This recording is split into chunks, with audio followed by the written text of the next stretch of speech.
بسم اللہ الرحمن الرحیم الحمد للہ الذی لا یبلغ مدحتہ القائلون ولا یحصی نقماءہ العادون ولا یعدی حقہ المجتہدون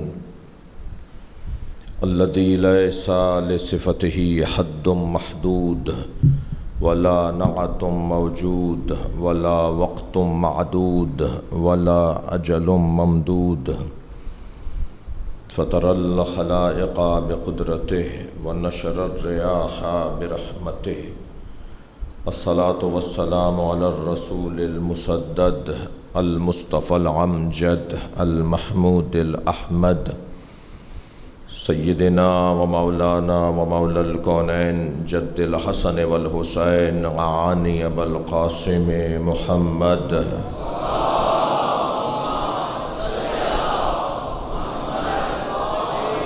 وآلہ الطیبین الطاہرین المعصومین الذین قال اللہ انما یرید اللہ لیذہب عنکم الرجس اہل البیت وَيُطَهِّرَكُمْ تَطْهِيرًا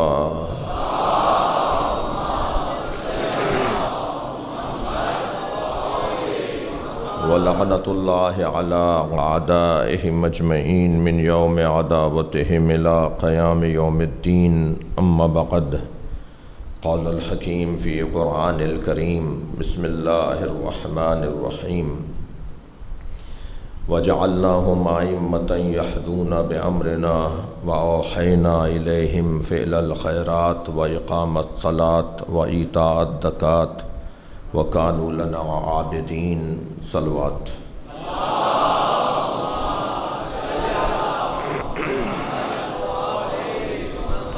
اس سے بلند صلوات ہدیہ کریں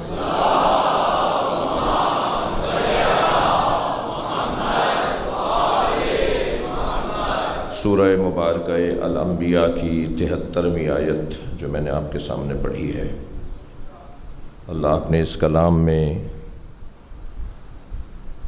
فلسفہ امامت کو، مقصد امامت کو بیان کر رہا ہے۔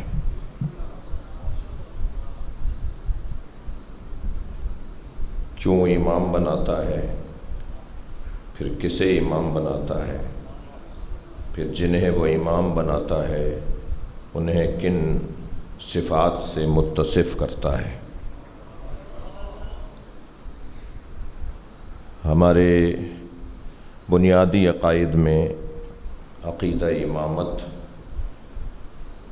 ہمارا وہ عقیدہ ہے جو ہمیں ممتاز بناتا ہے، جو ہمیں بھیڑ میں سے نکال کر امتیاز عطا کرتا ہے، بلکہ میں یوں کہوں کہ جو ہمیں عزت عطا کرتا ہے۔ یہ عقیدہ ہمارے اعزازات اور افتخارات میں سے ہے۔ پھر وہ جنہیں امام بناتا ہے انہیں کچھ صفات سے متصف کرتا ہے، اور پھر کچھ ان کی سیرت کو اس انداز سے اللہ بیان کرے گا کہ ان کی کچھ نشانیاں بھی ہیں، ان کا کچھ انداز زندگی بھی ہے، ان کی کوئی روش بھی ہے۔ اس آیہ کریمہ میں جسے میں نے ایک دفعہ پھر آپ کے سامنے تلاوت کیا ہے، اس میں ارشاد ہے کہ وَجَعَلْنَاهُمْ أَئِمَّةً يَهْدُونَ بِأَمْرِنَا، اور ہم نے انہیں امام بنایا ہے۔ کام اللہ کا ہے، اور جس کا کام ہو اسی کو سجتا ہے۔ اگر آپ کا کام میں اور میرا کام آپ کرنے لگیں تو بات بگڑ جائے گی، اور بگڑے گی تو شاید فساد بھی ہو جائے، اور فساد شاید کسی سخت ماحول کی طرف بھی لے جائے۔ تو بہتر یہ ہے کہ جس کا جو کام ہے وہی کرے۔ اللہ نے ہدایت کی ذمہ داری اپنے اوپر لی ہے۔ اِنَّ عَلَيْنَا لَلْہُدَىٰ، ہدایت میں دوں گا، ہادی میں ہوں۔ اس نے جب قرآن میں قاعدہ قانون بیان کر دیا کہ اِنَّ عَلَيْنَا لَلْہُدَىٰ، ہدایت میرے اوپر ہے، میرا کام ہے، تو بس وہ خود ہادی مطلق ہے، پھر وہ جسے ہادی بنائے اسے یہ اختیار ہے کہ وہ ہدایت دے، بلکہ وہ ہی ہدایت دے سکتا ہے جسے وہ ہادی بنائے، ورنہ جو اس کی جانب سے ہادی نہیں ہوگا وہ کہیں کہیں یہ کہتا ہوا نظر آئے گا کہ اگر میں ٹیڑھا چل رہا ہوں تو تم مجھے بتا دینا کہ سیدھا رستہ کون سا ہے۔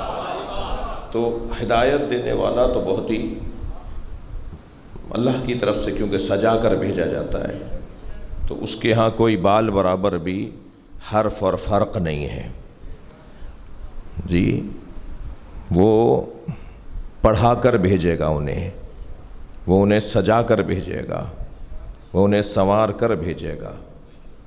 اگر میں اس مجلس کو ہی لے لیں، میرے بھائی ابھی احمد سلام پڑھ رہے تھے، تو جب ہم کوئی کسی مجمع میں کسی جگہ کچھ کہنے آ رہے ہیں، خطاب کرنے آ رہے ہیں، کچھ پڑھنے آ رہے ہیں، تو تیاری کر کے آئیں گے نا، سجا کر آئیں گے، سج کر آئیں گے، اپنے پیغامات کو سجا کر لائیں گے نا۔ تو کام اگر یہ ہے تو پھر وہ کام بھی پھر اچھا، پھر ہمارے ہاں تو پھر بھی خطا ہو سکتی ہے کہ صاحب آئے تو ایسے تھے مگر بات بہت مضبوط نہیں کر پائے، لیکن بات اللہ کی کر رہا ہوں میں۔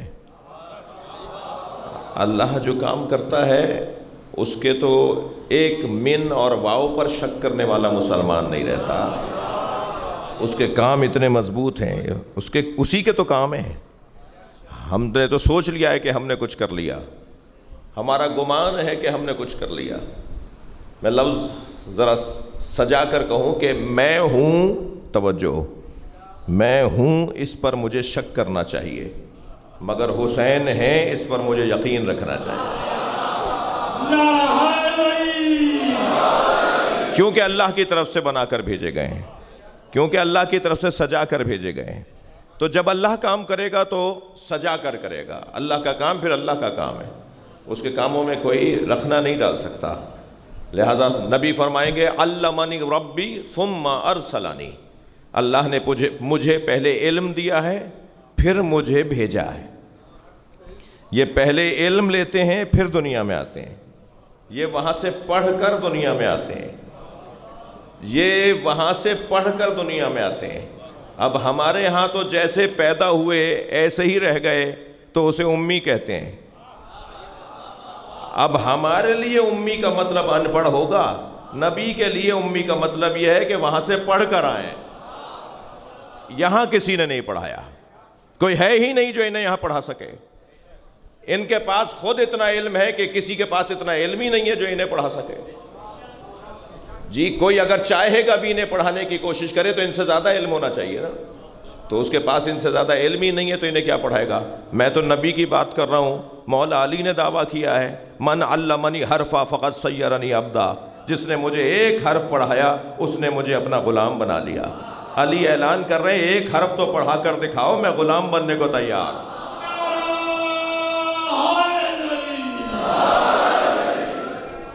توجہ کر لیا آپ نے؟ ادبنی ربی ثم ارسلنی، اللہ نے مجھے پہلے تربیت دی ہے پھر مجھے بھیجا ہے۔ اللہ نے انہیں سنوار کر بھیجا ہے، اللہ نے انہیں پڑھا کر بھیجا ہے۔ ممکن ہے کوئی میرا بھائی میرا بچہ یہ سوچے کہ یہ کوئی نئی بات کر رہے ہیں، نہیں، سورہ مبارکہ رحمان کی آغاز میں ہی اللہ نے اعلان کر دیا الرحمن علم القرآن خلق الانسان، وہ رحمان جس نے قرآن کی تعلیم دی ہے اور انسان کو خلق کیا ہے۔ تو پہلے تعلیم قرآن ہے پھر خلقت انسان ہے۔ یہ میری اور آپ کی خلقت کی بات نہیں ہو رہی، جسے تعلیم قرآن دی ہے اس انسان کی بات ہو رہی ہے، اسے محمد اور علی کہتے ہیں۔ یہ وہاں سے پڑھ کر آئیں، ایک صلوات اور ہدیہ کریں۔ بشیر یہ ہٹا دیں۔ نعرہ تکبیر، نعرہ رسالت، نعرہ حیدری، ہدیہ صلوات۔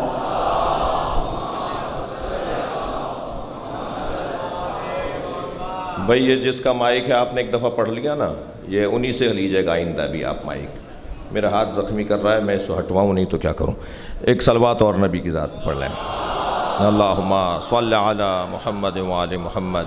نہیں صلوات پڑھنے بھائی، صلوات پڑھنے. اللہم صلی علی محمد وآل محمد. بات بڑھے آگے. یہ وہاں سے پڑھ کر آئے ہیں، یہ وہاں سے تربیت لے کر آئے ہیں. میرے مولا نبی اور مولا علی کا پیار تو آپ کو پتہ ہے. فرماتے ہیں یا علی زینک اللہ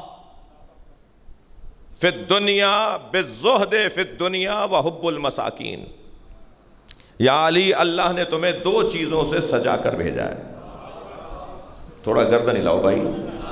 یا علی زینک اللہ فی الزہد فی الدنیا بالزہد فی الدنیا وحب المساکین. تمہیں دو چیزوں سے اللہ نے سجا کر بھیجا ہے.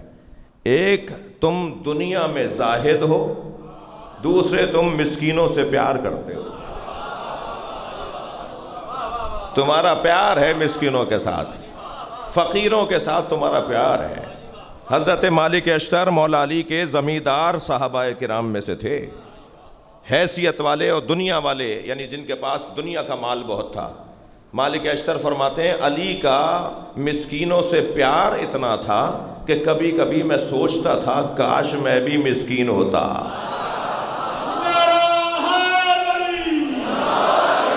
یہ سجا کرا، سج کر آنے والے لوگ ہیں. وہاں سے اللہ انہیں سجا کر بھیجتا ہے. اب کام اللہ کا ہے بھائی. وَجَعَلْنَهُمْ أَئِمَّةً يَهْدُونَ بِأَمْرِنَا. اور ہم نے انہیں امام بنایا ہے. وہ ارادہ کر رہا ہے، وہ اپنے فعل کا اعلان کر رہا ہے. یہ امام بنانا اللہ کا فعل ہے، ٹھیک ہے. فعلیت تک پہنچنے کے لیے پہلے 3 مرحلوں سے گزر چکا ہوتا ہے. خیال، شوق، ارادہ، فعل. خیال، پہلے خیال آئے گا ذہن میں، کوئی خیال ڈالے گا ذہن میں، پھر اس خیال میں جب سنجیدگی بڑھے گی تو اس سنجیدگی کو شوق کہا جاتا ہے. جب شوق شدید ہو جائے گا تو شوق مجبور کرے گا ارادہ کا، تو شوق سے منزل بڑھے گی اور ارادے تک آئے گی. اور جب ارادہ پکا ہو جائے گا تو فعل انجام پائے گا. اس وقت آپ مجلس میں آئے بیٹھے ہیں، بغیر ان 3 مرحلوں کے یہ فعل انجام نہیں پا رہا. میں اس وقت ممبر پر بیٹھا ہوں، بغیر ان 3 مرحلوں کے یہ فعل انجام نہیں ہوا. پہلے خیال، اسی لیے کہتے ہیں کہ خیال اچھا ڈالو اور اچھا لو. اور خبردار اپنے بچوں کو وہاں مت بھیجو جہاں خیال نہیں، بد خیالی ہے.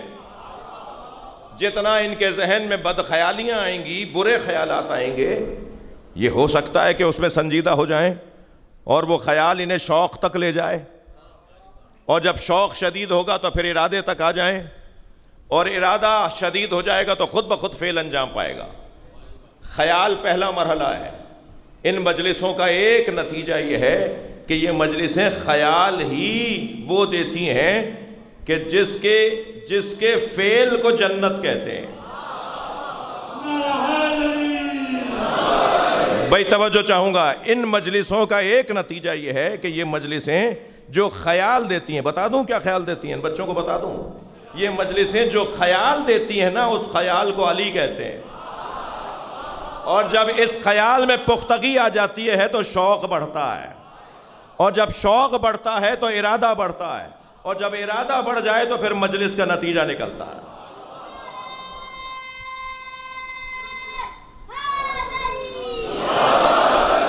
اب اس خیال کی کتنی اہمیت ہے یہ میرے اس بیان میں شاید روشن ہو گئی ہو. مجھے اس سے زیادہ کہنے کی ضرورت نہیں ہے.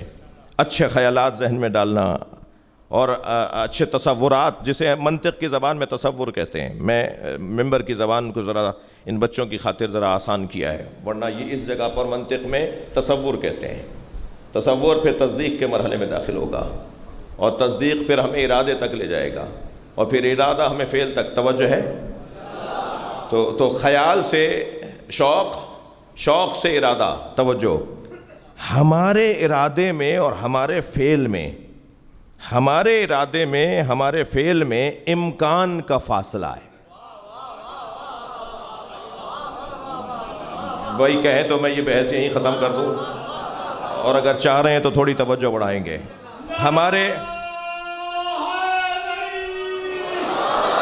ہمارے ارادے میں اور ہمارے فعل میں امکان کا فاصلہ ہے.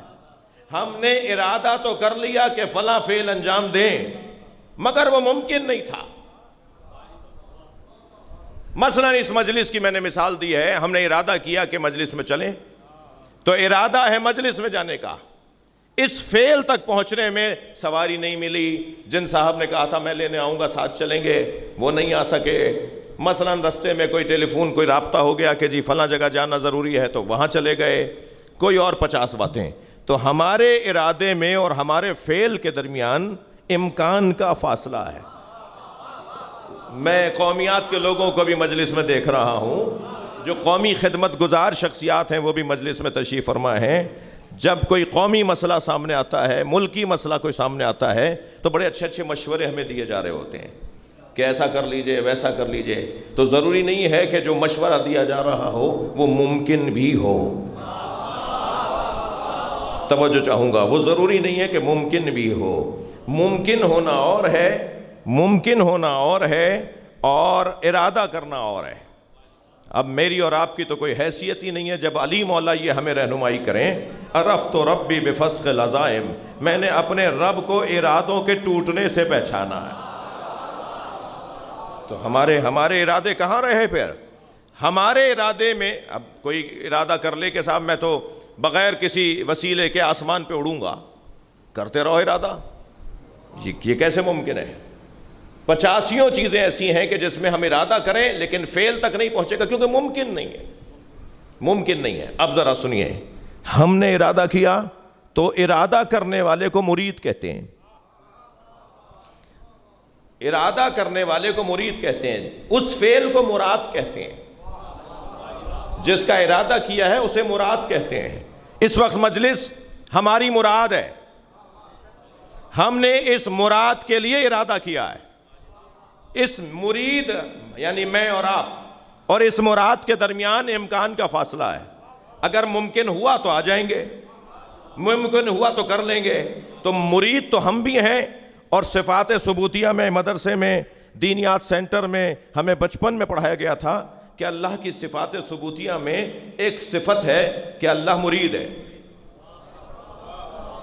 اللہ عالم ہے، اللہ حی ہے، اللہ عالم ہے، اللہ قادر ہے. ٹھیک ہے، اللہ مرید ہے. تو اللہ مرید ہے، ہم بھی مرید ہیں. کیا فرق ہے دونوں کے مرید ہونے میں؟ جی کہہ دوں، بتا دوں. ہمارے ارادے اور فعل میں امکان کا فاصلہ ہے. اللہ کے ارادے اور فعل میں امکان کا فاصلہ نہیں ہے. بھائی موحدوں سے بات کر رہا ہوں، ذرا گردن ہلا کر بات کرنا. اللہ جب ارادہ کرتا ہے تو اس کے لیے کوئی ناممکن ہے ہی نہیں. اگر باپ نہیں ہوگا تو اکیلی ماں سے، اکیلی مریم سے میں عیسیٰ بھیج دوں گا. اس نے ارادہ کیا اور عیسیٰ دنیا میں آ گئے. صلوات پڑھ لیں محمد و آل محمد.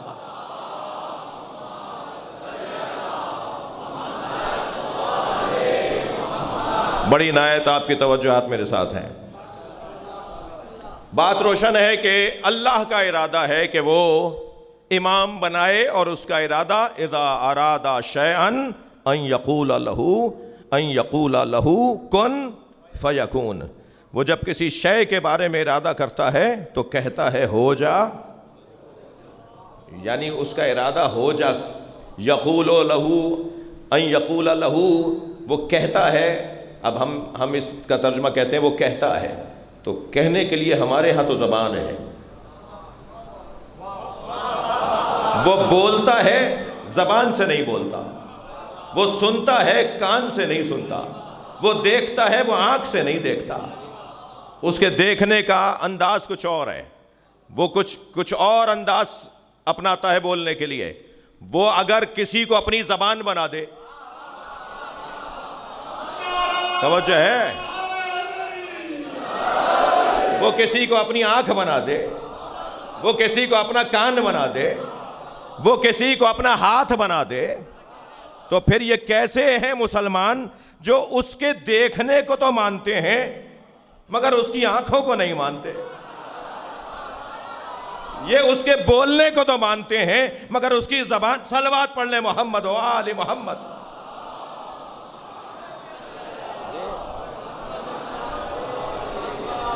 بات بہت روشن ہے عزیزان گرامی۔ اب وہ جب کہتا ہے تو کیسے کہتا ہے، یہ ایک علیحدہ بحث ہے کہ وہ کیسے کہتا ہے، مگر اتنا ہے کہ وہ ارادہ کرتا ہے کہ یہ ہو جا تو وہ ہو جاتی ہے، اور وہ کوئی امکان کا فاصلہ اس کے اندر نہیں ہے، اس کا فعل اس کے ارادے سے متصل ہے، ایسا ہی ہے۔ اب اللہ کا ارادہ ہے کہ وہ امام بنائے، تو وہ جب امام بناتا ہے تو یہاں ارادہ کرتا ہے اور بنا لیتا ہے۔ ایک جملہ اور سن لیجئے مجھ سے، اس کا ارادہ اس کی ذات ہے یا نہیں؟ تھوڑا گردن ہلائیے بھائی، یہ تو عقیدہ توحید کی بنیادی باتیں میں کر رہا ہوں۔ سنی بھی ہے، شیعہ بھی ہے، تو مگر موحد بیٹھے ہیں نا سارے، اللہ کا لا الہ الا اللہ پڑھنے والے بیٹھے ہیں نا، اس کا ارادہ اس کی ذات سے علیحدہ نہیں ہے، لہٰذا یہ بحث ہی بڑی خطرناک ہو جائے گی کہ جب وہ ارادہ کرتا ہے تو اس کا ارادہ اس کی ذات کے ساتھ جڑا ہوا ہے، تو اس کی ذات سے جو جلوہ پھوٹتا ہے، بھائی میں سوچ کے بولنے کا عادی ہوں، میں وہ بولوں گا جو سنبھال بھی سکوں۔ صلوات پڑھ لیں ذرا نبی کے ذات۔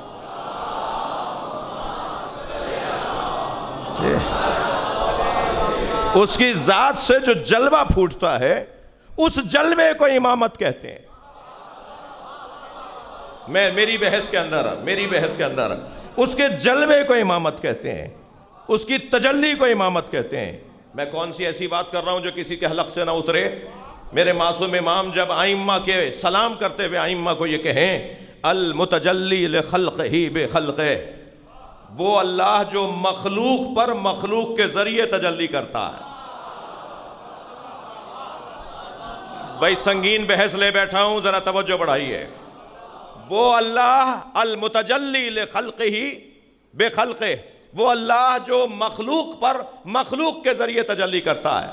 جن پر اللہ کی تجلی ہوتی ہے ہم ہیں، جن کے ذریعے وہ تجلی کرتا ہے وہ علی ہے۔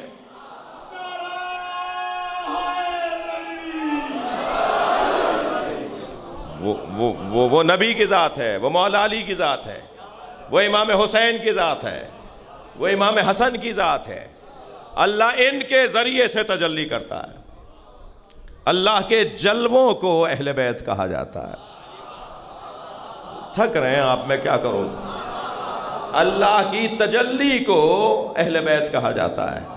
یاد رہے، میں کیوں بار بار اپنی تسلی کے لیے یہ کہہ رہا ہوں، میرا مجمع بہت سمجھدار ہے، میرا مجمع بہت پڑھا لکھا ہے۔ جب ہم کہہ رہے ہیں اللہ کی تجلی کو اہل بیت کہتے ہیں تو سورج اور ہے، شعاعیں اور ہیں۔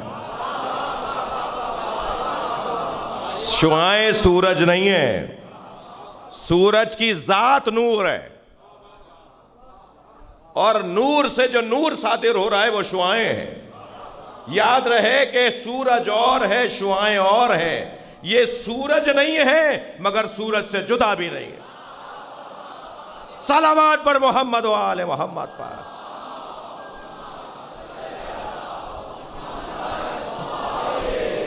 بڑی نایت آپ نے یہ بحث منتقل ہو گئی۔ توجہ کر لیا آپ نے۔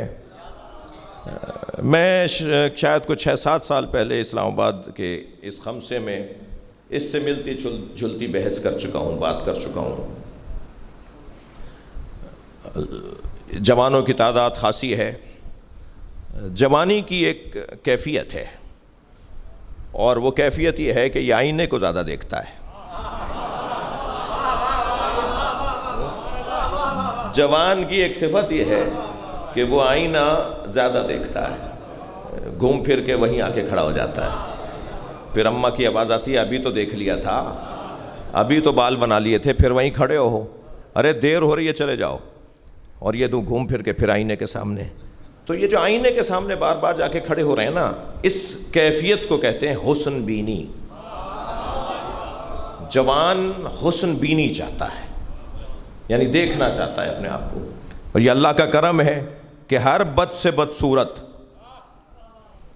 ہر چھوٹی آنکھ والا اور موٹی ناک والا، ہر طرح کے رنگ روپ والا آئینے کے سامنے کھڑا ہو کے کہتا ہے مجھ سے زیادہ کوئی حسین ہی نہیں ہے. سب کو مطمئن رکھا ہے اس نے، سب کو مطمئن رکھا ہے اللہ نے. ہر آدمی اپنے آپ کو کہتا ہے مجھ سے زیادہ کوئی خوبصورت ہی نہیں ہے. اور یہ جو حسن بینی کر رہا ہوتا ہے تو اس پہ ہی اکتفا نہیں کرتا کہ بھائی بس کرو ختم ہو گئی بات، نہیں، ابھی تو بات شروع ہوئی ہے. یہ چاہتا ہے لوگ بھی اسے دیکھیں، لہٰذا کبھی یہ بالوں کو ایسے بنائے گا، کبھی آدھے پورے کپڑے پہنے گا، کبھی یہ موٹر سائیکل ایک پہیے پہ چلائے گا، کبھی یہ گاڑی ایسے لے کے چلے گا روڈ پہ کہ کوئی دیکھے تو صحیح کہ چلا کون رہا ہے. تو یہ بھی تو یہی چاہتے ہیں کہ کوئی دیکھ لے ہمیں کہ ہم کون ہیں. یہ جو جوانی ہے نا، یہ حسن بینی بھی اور پھر حسن بینی کے بعد حسن آرائی بھی چاہتا ہے. یہ حسن بینی چاہتا ہے پھر حسن آرائی چاہتا ہے. یاد رہے یہ فطری مسئلہ ہے، تنقید نہیں کر رہا میں، یہ فطرت ہے. اور جتنی بھی فطریات ہیں وہ سب اللہ کی ودیت کردہ ہیں.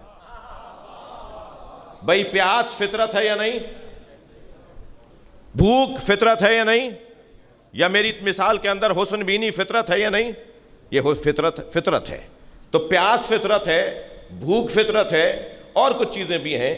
یہ حسن بینی فطرت ہے. تو کیا حسن بینی کے بعد حسن آرائی میں اس بات کا خیال نہ رکھا جائے کہ کسی کو نقصان نہ ہو جائے؟ جی پیاس فطرت ہے نا، تو پھر جو چاہیں پی لیں. بھوک فطرت ہے نا، ہر چیز کھا لیں.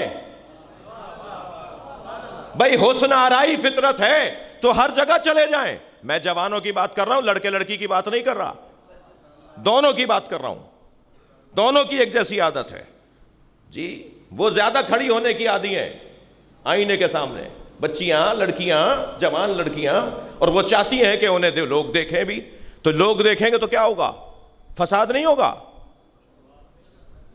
معاشرہ برباد نہیں ہوگا؟ تو میں پھر مثالیں دہرا رہا ہوں. پیاس فطرت ہے تو ہر چیز پی لیں، بھوک فطرت ہے تو ہر چیز کھا لیں، حسن آرائی فطرت ہے تو ہر ایک کو دکھاؤ گی. بس جب فطرت بے لگام ہونے لگے تو فطرت کی لگام کو شریعت کہتے ہیں.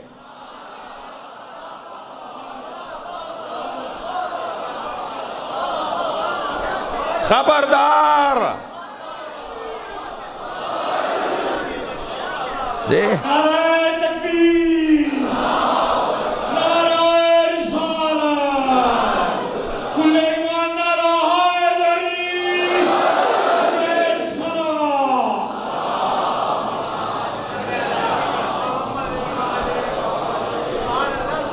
تمہاری ذاتی فطرت کو معاشرے کے نظام پر قربان کیا جائے گا، معاشرے کو تمہارے ذوقیات پہ قربان نہیں کیا جائے گا.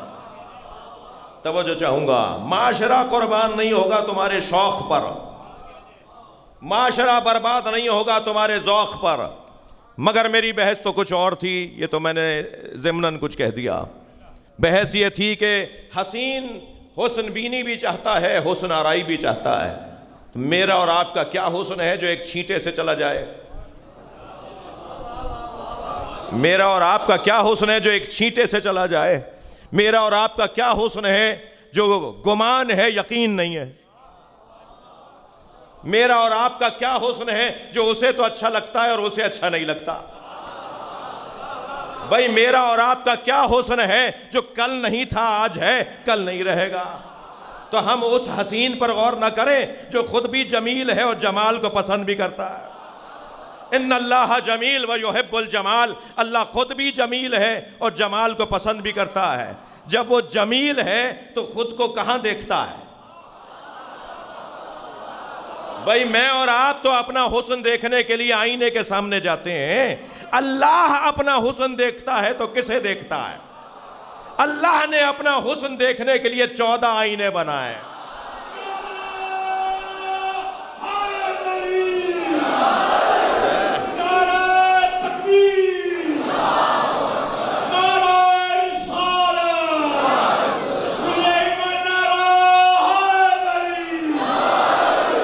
وہ ان 14 میں اپنا حسن دیکھتا ہے اور پھر انہی کے ذریعے اپنا حسن بانٹتا ہے. لہٰذا اگر اللہ کا حسن دیکھنا ہے تو نجف آ جاؤ, اگر اللہ کا حسن دیکھنا ہے تو مدینے آ جاؤ, اگر اللہ کا جمال دیکھنا ہے تو کربلا آ جاؤ. آپ ایک کمرے میں چاروں طرف 14 آئینے لگا کے کھڑے ہو جائیں, آپ 14 جگہ نظر آئیں گے مگر آپ ہیں ایک.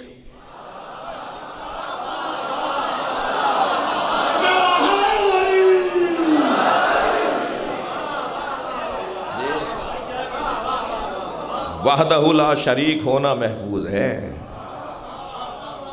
جی, یہ اللہ کے آئینے ہیں. اچھا, آپ کا اب ذوق میرے ساتھ ہو گیا ہے. آئینے چھوٹے بڑے بھی ہوتے ہیں نا,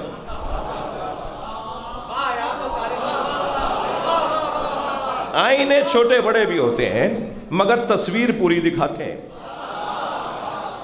ایک آئینہ قد آدم ہوتا ہے تو وہ بھی تصویر دکھاتا ہے, اور ایک آئینہ چھوٹا ہوتا ہے وہ بھی تصویر دکھاتا ہے. توجہ, اب وہ آئینہ جو قد آدم ہے وہ تصویر دکھا رہا ہے, اور وہ آئینہ جو چھوٹا ہے وہ تصویر دکھا رہا ہے. تو تصویر دکھانا تو دونوں کا کام ہے, ایک کو اپنے ساتھ لے کے چلیں, ایک کو گود میں لے کے چلیں. وہ جو چھوٹا آئینہ تھا اسے برابر میں اٹھا لیا ہے. بھائی پہنچے نہیں پہنچے, میں کہاں جا رہا ہوں؟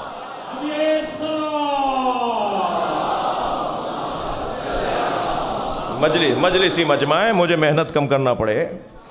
آپ خود سے سوچیں گے مجھے محنت کم کرنا پڑے گی جی.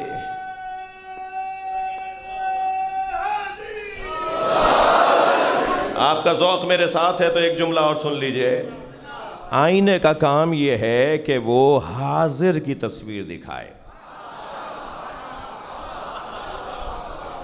جی. اسے سامنے لائیں گے تو وہ تصویر دکھائے گا, اس سے ہٹ جائیں گے تو وہ تصویر آپ کی نہیں دکھائے گا.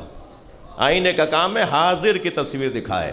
اللہ نے جو آئینے بنائے نا ان کا کمال ہی کچھ اور ہے. حاضر کی تصویر مباہلے میں دکھائی, اور یہ آئینے وہ آئینے ہیں کہ حاضر نہیں بھی ہوں گے تو وہی تصویر دکھائیں گے. لہذا نبی کی رحلت کے بعد بھی نبی کی شکل کو علی کہا جاتا ہے, حسنین کہا جاتا ہے. یہ سارے نبی کی تصویریں ہیں جو نبی کے جانے کے بعد بھی نظر آ رہی ہیں جی. ہیں تو نظر آ رہے ہیں, ہوتے تو کیسے نظر آتے؟ میں لفظ بدل کے کہہ رہا ہوں, ہیں تو ایسے نظر آ رہے ہیں, آج نہیں ہیں, ہوتے تو کیسے نظر آتے؟ اللہ نے یہ آئینے ایسے بنائے ہیں کہ ہوتے تو ایسے ہی نظر آتے. لہذا یہ جمال اور حسن کا. اچھا, اب آپ ایک جملہ اور سن لیجئے. میں اور آپ جو آئینے بناتے ہیں نا, یا ہمارے جو آئینے ہیں, ان کے اندر 2 چیزیں ہیں, ایک کثیف مادہ, ایک جلا. اگر صرف جلا ہوگی نا تو اس طرف والا مجھے دیکھ لے گا, میں اپنے آپ کو نہیں دیکھ پاؤں گا. ایک طرف مادہ ہے, ایک طرف جلا ہے, تاکہ میں اپنی تصویر خود دیکھ سکوں. ہم آئینہ ایسے بناتے ہیں. اللہ نے جو 14 آئینہ بنائے ہیں ان کے اندر بھی 2 چیزیں رکھی ہیں. ایک طرف بشریت رکھی ہے, ایک طرف نورانیت رکھی ہے. یعنی اگر ان میں 2 چیزیں ہوں گی تو یہ جمال الہی کا سبب بنیں گے. اور یہ وہ جمال الہی ہے جو کبھی زوال پذیر نہیں ہے. 1400 سال سے تم نے فتوے دیے کہ ذکر حسین بدعت, مزار کو گرانے کے فتوے دیے گئے, مزار پر بلڈوزر چلائے گئے, ہل چلائے گئے, مگر 1400 سال سے مسلسل اللہ کا جمال دکھائی دے رہا ہے, اور بہتر دکھائی دے رہا ہے.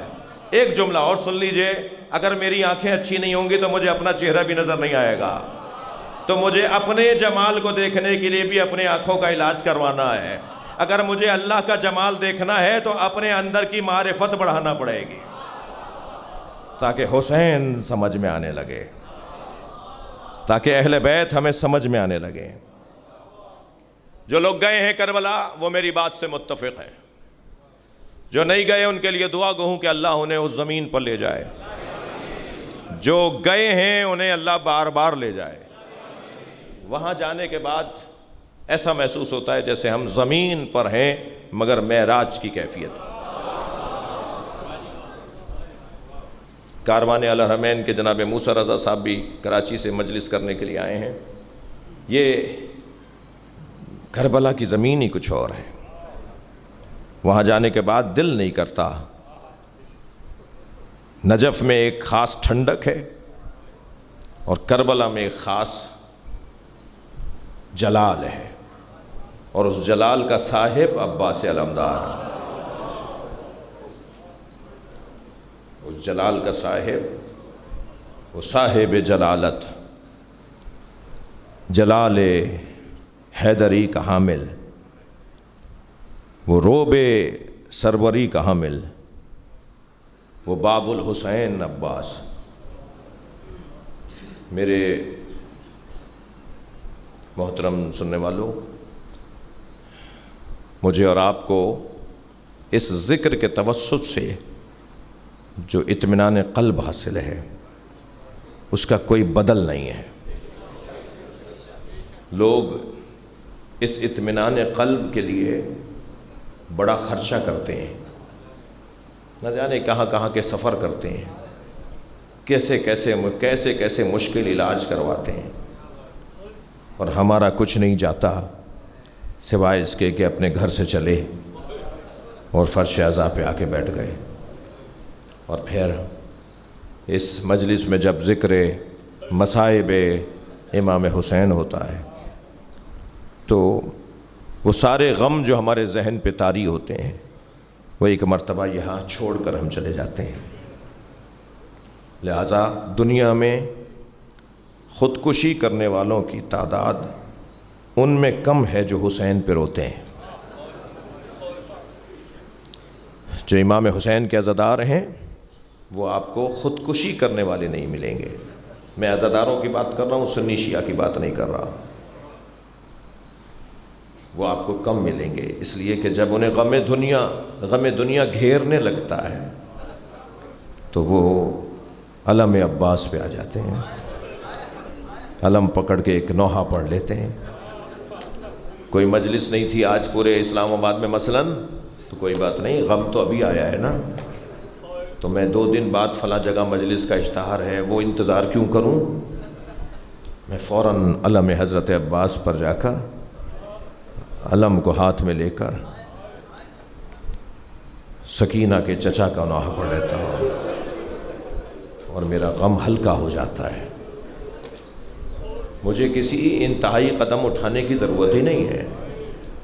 مجھے اپنا نقصان، اور وہ بھی غیر شرعی نقصان، اور وہ بھی حرام کام کروں، یہ کیسے ممکن ہے؟ عزا خانے میں آ کر، اور پھر اگر کوئی نوحہ خان مل جائے تو بھائی نوحہ سنا دو، بھائی ایک مرثیے کا بند سنا دو، اور پھر مرثیہ سنا اور آنکھوں میں آنسو لے آئے۔ 2 محرم تھی، دیبل خزائی امام رضا کی خدمت میں آئے، مولا میں آپ کے جد حسین کا مرثیہ کہہ کے لایا ہوں۔ امام نے فرمایا دیبل ذرا صبر کرو۔ اپنے غلام کو بلا کے فرمایا کرسی لگاؤ، کیا مقام ہے ذاکرین کا، دیبل ذرا صبر کرو۔ غلام سے فرمایا کرسی لگاؤ، پھر ایک غلام سے فرمایا پردہ آویزہ کرو، پھر فرمایا حرم میں جا کے بتاؤ کہ بیویاں آ کے بیٹھ جائیں، میرے جد حسین کا مرثیہ ہو رہا ہے، اجرکم علی اللہ۔ تمام بیویاں آ کر بیٹھ گئیں پردے کی اس طرف۔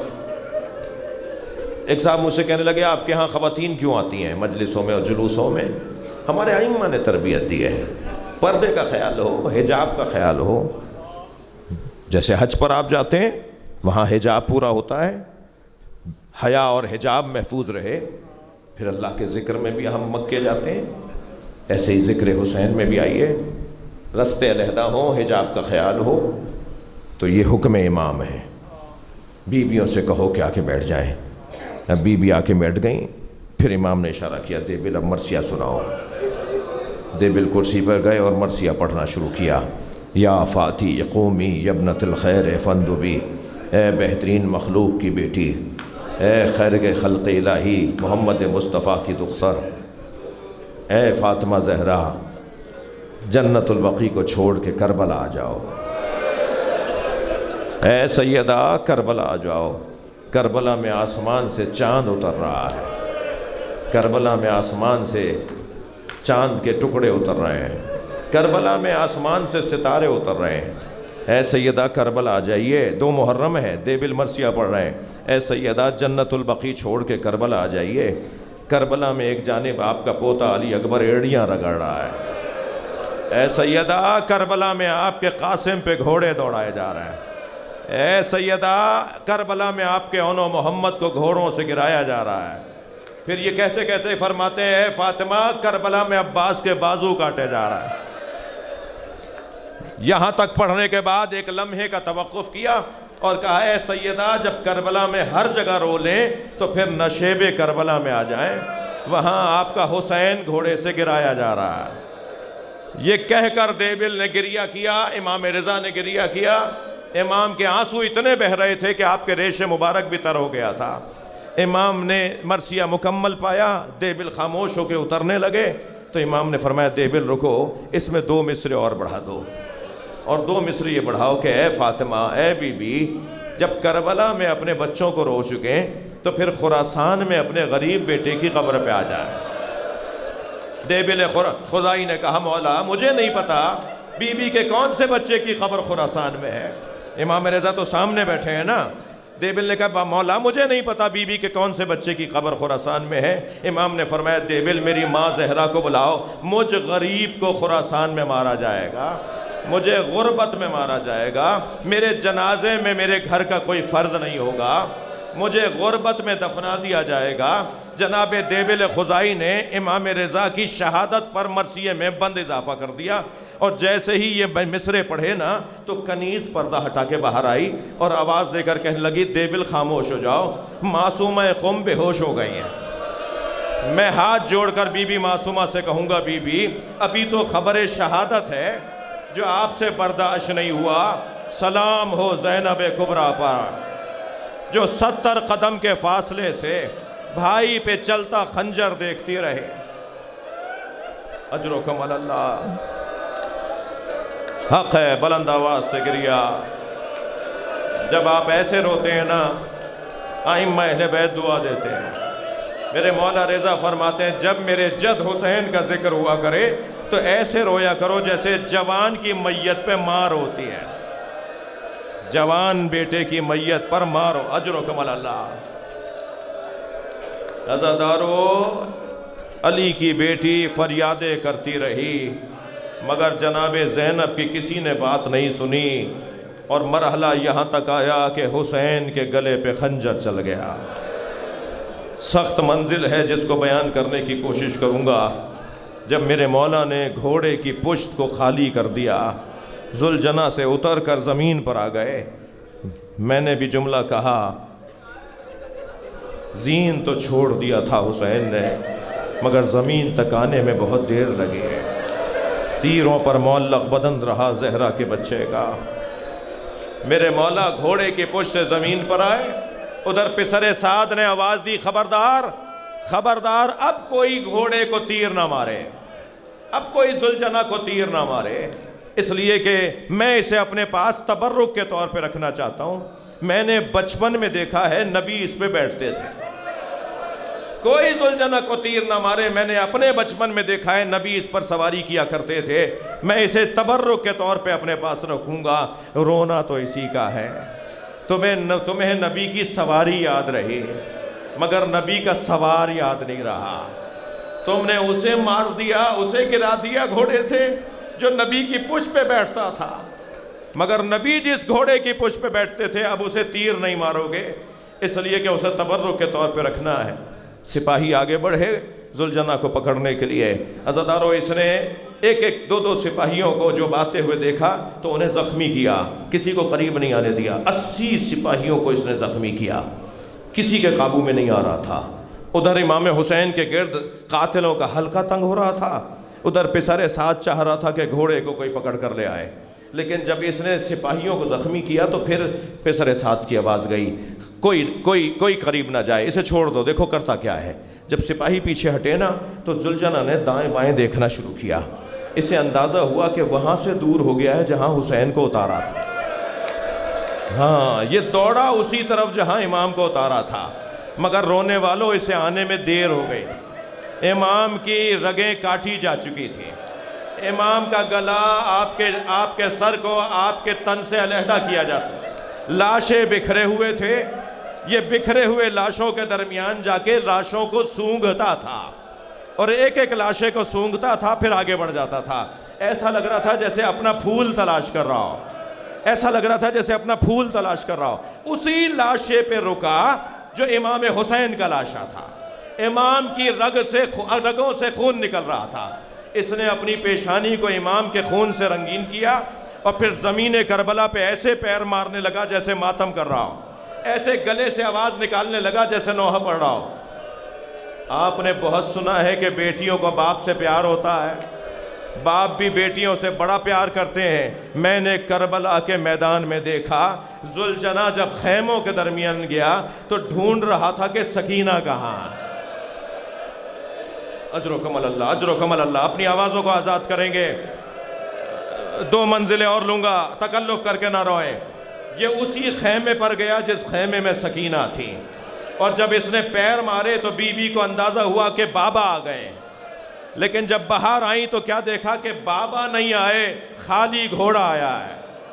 تو انتہائی وقار کے ساتھ قدم اٹھائے اور گھوڑے کی گردن پہ ہاتھ رکھ کے ایک سوال کیا، یا جواد ابی حل سقیا ابی ام قتلا اچھانا، اے میرے بابا کے با وفا گھوڑے، مجھے اتنا بتا دے پانی پلا کر مارا یا میرے بابا کو پیاسا مار دیا؟ گریہ ہو گیا، عزاداروں، مجلس ہو گئی۔ ایک منزل اور آگے آ جائیے، کتنے سخت منظر ہیں جو میں نے ابھی بیان کیے۔ کچھ ہی دیر گزری تھی کہ جناب فضہ دوڑی ہوئی آئیں اور آ کے جناب زینب سے کہا، آقا زادی زینب دعا کرو یہ قیامت ٹل جائے۔ بی بی زینب نے فرمایا، اماں کیسی قیامت؟ اے زینب ایک قیامت آنے والی ہے۔ میری بی بی کی آنکھوں میں آنسو تھے۔ فرمایا، اماں کیا بھائی کی شہادت کے بعد بھی قیامت رہ گئی ہے؟ اب بھی کوئی قیامت باقی رہ گئی ہے؟ کہنے لگی، ہاں گھوڑوں کی نال بندیاں کی جا رہے ہیں۔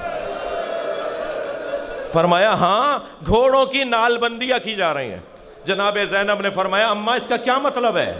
کا اعلان ہوا ہے کہ تازہ فربا تازے سم لگے ہوئے گھوڑے نکال کر لاؤ، حسین کے بدن پہ گھوڑے دوڑائے، حسین کے بدن پہ گھوڑے دوڑائے جائیں گے۔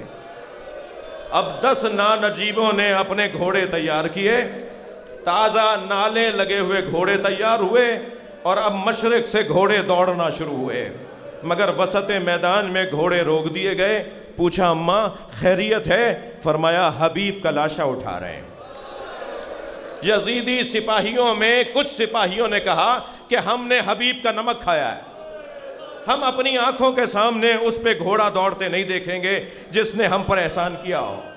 پھر گھوڑے دوڑے اور روک دیا گیا، پھر زہیر کا لاشا اٹھایا، پھر مسلم ابن اوسجہ کا لاشا اٹھایا۔ عزاداروں، میں آپ رونے والوں سے ایک سوال کروں، عزاداروں سے، بار بار جناب زینب کو یہ خیال آتا ہوگا نا، اب کوئی باہر نکل کر کہے گا، ہم نے اسے نبی کی دوش پہ دیکھا تھا، ہم نے اسے زبان چساتے ہوئے نبی کو دیکھا تھا، ہم نے اسے نبی کے سینے پر دیکھا تھا، ہم نے اسے نبی کی پشت پہ حالت نماز میں دیکھا تھا۔ کوئی بڑھ کے کہے گا، ہم نے ان کے گھر کھانا کھایا تھا، ہم جب مدینے گئے تھے تو انہوں نے اپنے سرائے میں ہمیں ٹھہرایا تھا۔ کوئی تو بڑھ کر کہے گا نا، لیکن سنیں گے، مشرق کے گھوڑے مغرب دوڑ گئے، زہرا کے لال کا لاشا پامال ہو گیا۔ جب بہن آئی لاشے پر تو جناب زینب سے لاشا پہچانا نہیں گیا۔ سخت جملہ ہے، امام کی پسلیاں کمر سے نکل رہی تھی، جناب زینب سے بھائی کا لاشا پہچانا نہیں گیا، تو آواز دے کر کہا، انت اخی زینب، کیا تم ہی زینب کے بھائی حسین ہو؟ اجرکم اللہ۔ ایک مرتبہ آواز آئی، السلام علیکہ یا ابا عبداللہ، السلام علیکہ یا ابن رسول اللہ۔ اے حجت خدا، اے اللہ کے ولی، ہماری جانب سے اللہ کی بارگاہ میں حاضر ہو جائے۔ الا لعنت اللہ علی القوم الظالمین فسیعلم الذین